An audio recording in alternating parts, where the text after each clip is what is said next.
Channel के like कीजिए, subscribe कीजिए, शेयर कीजिए। भोलेनाथ के चरण में प्रणाम करती हूँ, मैया भवानी के चरण में प्रणाम करती हूँ, गणपति के चरण में प्रणाम करती हूँ, हम अपनी माता पिता के चरण में प्रणाम करती हूँ।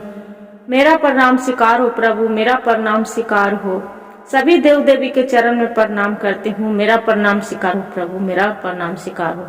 एक फतेहपुर गांव था। वहाँ एक बहुत भारी विशाल पीपल के पेड़ था। जो पीपल के पेड़ था वहाँ पर सभी देवतन के मूर्ति था, ब्रह्मा के, विष्णु के, शंकर जी के, सभी पूरा भगवान के मूर्ति था। वहाँ पर सब गांव मोहल्ले वाला सब जाके पीपल के गाछ के पूजा करते थे और वही भगवान मूर्ति के सब पूजा करते थे। एक दिन के बात हुआ, वहाँ के एक लड़का, उसका नाम था विशाल बोलता है, जाके भगवान से विनती कर रहा है कि हे भगवान, हे भोलेनाथ, यहाँ पर ही विष्णु के जो मूर्ति है तो विष्णु के उतार में नागदेव भी होंगे। हे नागदेव, आप जो मेरा, हम पढ़ लिख के पूरा इतना काबिल बन गए हैं, बाकी इधर से उधर हम भटक रहे हैं। हे नागदेव, यहाँ जो नौकरी लग जाएगा मेरा तो आपको रोज हम दूध पिलाएंगे। क्या करते हैं गुरु बहन, विशाल रोज जाके उसका नागदेव के कटोरी में दूध ले जाता था और वो पिलाने के लिए, और रोज पूजा करता था। और जो भगवान से विनती करता था कि भगवान, हे नागदेव, आपको तो रोज हम दूध पिला रहे हैं, रोज आपको हम पूजा करते हैं, लड्डू खिलाते हैं, प्रसादी खिलाते हैं, मिठाई खिलाते हैं, बाकी हमरा खाने के लिए तो कुछ नहीं देते हैं। तो इतना जो भगवान से विनती करते हैं तो वही पीपर के पोखा वही थाली में गिर जाते हैं गुरु बहन। जो थाली में गिर जाता है तो वही भगवान के गोड़ लग के, और जो विशाल रहता है वही पीपर के पोखा खा लेता है और खा के एगो अपनी माँ के ला के देता है। माँ देखो न, भगवान मेरे आज, अरे विष्णु जी, आज मेरा एक पीपल के पोखा दिए थे। उसका माँ पूछता है कि तू कहाँ गया था जे तोरा पीपल के पोखा मिला है। अरे माँ, वहाँ शंकर जी के मूर्ति है, अब विष्णु भगवान के सब वहाँ रखल नहीं है, तो उसी को पूजा करने गई थी, वही पीपल के मेरा भगवान के पूजा कर रही थी, मांगी तब प्रसादी दिए हैं पोखा। रोज वैसे ही जाके दूध पिलाया करता था। जो दूध पिलाया करता था तो एक दिन क्या किया कि विशाल पूजा किया और दूध रखना भूल गया। जो भूल किया, अब थाली लेके आ रहा है। जो थाली लेके आ रहा है तो देख रहा है पीछे पीछे 5 फन के एक शेष नाग दौड़े दौड़े आ रहे हैं। जो आके सामने खड़ा हो गए शेषनाग, तो बोलते हैं कि हे भगवान, हम क्या गलती कर दी है हे भोलेनाथ कि आपको एक फन के नहीं, आप तो 5-5 फन के नाग देव भेज दिए हैं मेरा डांसने के लिए। क्या गलती कर दिए हैं हे प्रभु, मेरा जो गलती हुआ क्षमा करिए। इतने में थाली में देखता है, अपना हाथ में थाली और कटोरी, तो देखता है अरे ये तो हम भूल ही गई थी कि आज हम भगवान के नागदेव के दूध नहीं पिलाए। जाके विशाल बोलता है कि हे भगवान, हे नागदेव, मेरा क्षमा कर दीजिएगा, गलती के माफ करिएगा। मैं तो भूल ही गई थी कि आपको हम दूध नहीं पिलाए, और कटोरी लेके चली जा रही थी घर में पीपर के गाछ तर, और कटोरी धर देता है गुरु बहन, और नागदेव दूध पी के अब अपना वो जे पीपर के जड़ में घुस जाते हैं। वैसी करते करते कुछ समय बीत गया। इसका विशाल के नौकरी भी लग गया। जो नौकरी लग गया, छुट्टी में विशाल घर आया था। जो विशाल घर आया था, बड़ी आराम से सोया था अपना घर में, तो आंधी तूफान में वो पीपल के गाछ पूरा गिर गया। जो पीपल के गाछ गिर गया, उसका माँ बोलता है कि अरे अरे उठो विशाल, देखो ना सब तो चला गया है, देखो ना वहाँ के पेड़ तो गिर गया है, पीपल के गाछ गिर गया है, वहाँ पर भगवान के बड़ी मनी मूर्ति था, ऐसा नहीं कि मूर्ति टूट फट न जाए, सब क्या पूजा करेंगे। एक विशाल बोलता है, क्या माँ, एक तो इतना दिन पर छुट्टी में आई हूँ और तू तो भर नींद सोने नहीं देता है। एक तो वहां नहीं सोते थे ड्यूटी में और यहाँ भी तू परेशान करके रख रहा है, जी मेरे सोने दो। अरे नहीं बेटा, उठो उठो, आप देखो सब जा रहा है कि वहाँ भगवान की मूर्ति इतना सुनता है। तो विशाल धड़फड़ाए उठता है और उठ के और जाके दौड़े दौड़े जाता है और हे भगवान से प्रार्थना करता है कि हे नागदेव, आपको रोज हम दूध पिलाती थी, चले गए, बाकी आप मेरे जाने की वजह से आप ये पूरा पेड़े गिरा दिए। जे आप तो वहां पड़ी सब पीपर के काट कूट के सब जितना है जो सब ले जा रहा है, जारन बनाने के लिए, कोई किवाड़ी बनाने के लिए, कोई चौखट बनाने के लिए, सब वैसी ले जा रहा है, ढो रहा है। बाकी वहां के जो मुखिया जी है तो बोल रहा है कि यहाँ के कोई एक लकड़ी नहीं छुएगा, जे ई मेरा लकड़ी मेरा है। तो वहां के पटवारा है गुरु बहन, वो बोल रहा है पटवारा कि मुखिया जी आप शैतानी मत करिए, ए मेरा तो जमीन मेरा था, जे आपके थोड़ू है, ये मेरा जमीन में सब देवतन है, पीपर के गाछ था, ये नागदेव मेरा जमीन में है, जे यहाँ के आप एक लकड़ी भी नहीं छू सकते हैं। मुखिया जी क्या करता है, बोलता है कि ये तो बताओ, ये बात आप बोले से बोले दोबारा आप नहीं बोलना। बोलता है क्यों मुखिया जी, अपने ही जमीन के हमें बोलना बंद कर दे, जे यहाँ पड़ी हम बहुत भारी दुकान खोलना है, जे नागदेव की भी पूजा होगा पीपर के गाछ के, और यहाँ पड़ी हम दुकान चलाएंगे, बोलते मंदिर बनवाएंगे। वो क्या करता है मुखिया जी, बेईमानी करके गुरु बहन, अब उसका खेत हपड़ लेता है, जमीन वो अपना नाम पर करवा लेता है।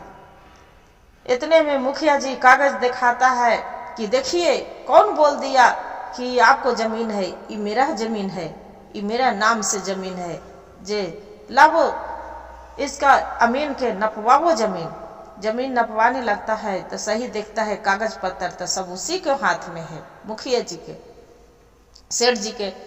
जब सेठ जी के हाथ में है, अब बेचारा हाथ मैल के तो पटवारा रह जाता है।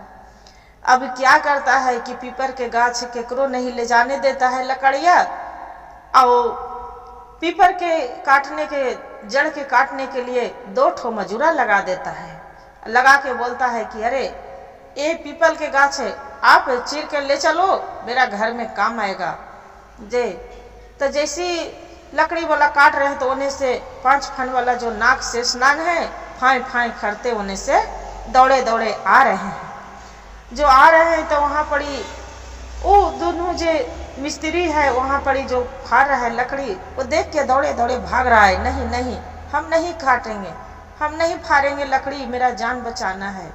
इतने में जो सेठ रहता है बोलता है कि मुखिया जी की ये तो बताइए, तू मेरा डबल पैसा ले चुका है, तू क्यों नहीं काटेगा? एगो कुछ नहीं तो सांप बिच्छा से तू डर गया कि 1 डंडा मारेगा तो प्राण तोड़ देगा, वो तू उसका से डर गया है। जे चुपचाप लकड़ी फाड़ो, अन्य तो हम जाके अथी कर देंगे, मुकदमा कर देंगे कि तू जंगल में लकड़ी बहुत ढोता था, बहुत काटता था, चोरी करता था। उसका मिस्त्री बोलता है सेठ जी की कि सेठ जी ये तो मेरा मजदूरी था कि एक गरीब इंसान थे, इसलिए हम जंगल से लकड़ियाँ काट काट के सब कोई लाते थे, तो हम भी लाते थे, बाकी उसका केस क्या करिएगा। बाकी वो नहीं मानता है, उसका दौड़ दबाव से और उसका लकड़ी फरवाने लगता है। जो लकड़ी फरवाने लगता है और फिर उतने में देखता है कि सेठ जी मूर्ति सब रहते हैं शंकर जी के और विष्णु भगवान के, और वहाँ पड़ी सब देवतन के, ब्रह्मा जी के सब मूर्ति उठाता है और जाके बोलते हैं क्या कितना सुंदर मूर्ति है, ये तो बहुत रुपया मिलेगा, लाख लाख रुपया से कम नहीं मिलेगा, इसका बेचेंगे मूर्ति के, जे इस सब मेरा धन है। जाके क्या करता है गुरु बहन, अपना वो मूर्ति उठा के और जाके अलमारी में बंद करके छोड़ देता है। और मुखिया जो सेठ है वो बोल रहा है आज बहुत चैन के नींद सोएंगे, कि मेरा लाखों करोड़ों के संपत्ति आ गया, जमीन आ गया, सब पेड़ पूरा आ गया, मेरा मूर्ति आ गया, आप तो चैन के नींद सोएंगे। इतना कह के सब कोई जो गांव परजा वाला सब भगवान से विनती करते हैं कि हे भगवान, हे भोलेनाथ, मंदिर में जाके कि हे भोलेनाथ, यहाँ जो हम पीपर के गाछ तर पूजा करते थे, आपको भी पूजा करते थे, हुआ नाग देव की भी पूजा करते थे, ये तो पूरा यहाँ से चल गए, हम किसका पूजा करेंगे। सब वहाँ के बूढ़ा पुरानिया है गुरु बहन, वो सब बोल रहा है कि अरे हम दाव से पूजा कर रहे थे, हमारा माता पिता सब इसका पूजा किया था, विशाल पेड़ हुई थी के पीपर के पेड़ तर, और ये तो यहाँ पूरा पीपर के पेड़ गिर गया, ये तो सेठ जी पूरा हथिया लिया, अब कहाँ जाएंगे हम पूजा करने नागदेव पंचमी के, नागदेव के। इतने में सब चिंतित था, भगवान से विनती करा। देखिए गुरु बहन, भगवान के शक्ति भोलेनाथ के, रात में जो सेठ सोया था तो सपने में देख रहा है कि वो 5 फन वाला नाग, शेष नाग है कि मेरा खूब रगेत रहा है, रगेत रहा है, रगेत रहा है, दौड़ रहा है। सेठ चिल्ला रहा है मेरे बचाओ बचाओ बचाओ बचाओ, बाकी उसका बचाने के लिए कोई नहीं है। वैसे दौड़ते दौड़ते फिर उसका फान पर मारते हैं, पीछे माथे पर फान चलाते हैं तो देख रहा है लीलार पर कि मेरा तो डांस लिया है, कन्हू नहीं छोड़ के मेरा लीलारे में डांसा है। बाकी उतने में नींद चकित होके उठ जाता है सेठ के, तो देख रहा है कि यहाँ पड़ी तो कोई नहीं है, किसका, मेरा तो झूठ के सपना देख रहे थे। इतने में देखते हैं गुरु बहन कि उसका सिरहाने में नागदेव बैठे हैं। सेठ बोलता है मुखिया जी कि ये तो बताओ, हम तो सपना देख रहे थे, बाकी ये तो हकीकत में नाग बैठा है। हे भगवान, हे नागदेव, मेरा बचा लो, हे बचा लो, मेरे से गलती हो गया है। इतने में विष्णु भगवान परिचित होकर खड़ा हो जाते हैं दोनों भोलेनाथ, अब बोलते हैं कि ये तो बताओ, तुम वहां पर सारी गांव मोहल्ले वाला सब मेरा पूजा करता था, मेरा तो पेड़ गिर गया, रहने के घर था तो उसका तो घर बचा नहीं, उसको भी वो जड़ था तो तू काट कूट के सब अपना घर बना अथी कर लिया, घर घुसा लिया, तो उसका हम कहाँ रहेंगे। अब तू जो भी मूर्ति बचा तो तू बेचने के पैसा के लालच में तू घर में अनबारी में बंद कर दिया, तो हम जाएंगे कहाँ जाएंगे, अपना घर में जगह देंगे, और नहीं जगह देगा तो एक काम करो, वही जहाँ हम रहते थे वहाँ एक मंदिर बना दो, वही मंदिर में सब कोई गांव मोहल्ले वाला पूजा करेगा। इतना सुन के सेठ जी चिल्लाने लगता है कि ठीक, और इतने में प्रचंड देखते हैं चरण पर गिर जाते हैं सेठ जी। अब बोलते हैं कि हे भोलेनाथ, हे प्रभु, हे हरि विष्णु, हमें माफ कर दीजिए, आपको हम समझ में भूल हो गया। क्या करते हैं गुरु बहन, वही सब लकड़ी मना कर देते हैं कि किसी को कोई मत जाए, और ईंटा गिरवाते हैं, और वही लकड़ी से बढ़िया से सुंदर सा धर्मशाला नियन ओजा बनवा देता है, और बनवा के और वहीं पड़ी शिव भगवान के और भोलेनाथ अथी विष्णु के मंदिर बनवाते हैं, और सब कोई गुरु भाई गुरु बहनों जितने से पूजा पाहुर करने लगते हैं, और खुशी खुशी वहाँ पर ही सबको गांव मोहल्ले वाला के सबको जीवन कटने लगते हैं, कोई दुख दर्द बीमारी से भी मुक्त रहते हैं। यही कहते हैं, कोई कहानी से सीख मिलते हैं कि किसी को लालच नहीं करना चाहिए। कोई देवता देवी के वास हो तो भगवान के वहाँ कोई अवतारे रहता है, तब भी तो रहता है। एक गुरु भाई गुरु बहन, एक कहानी से हमें सीख मिलता है कि किसी को बुराई भी ना करो, ना लालच करो।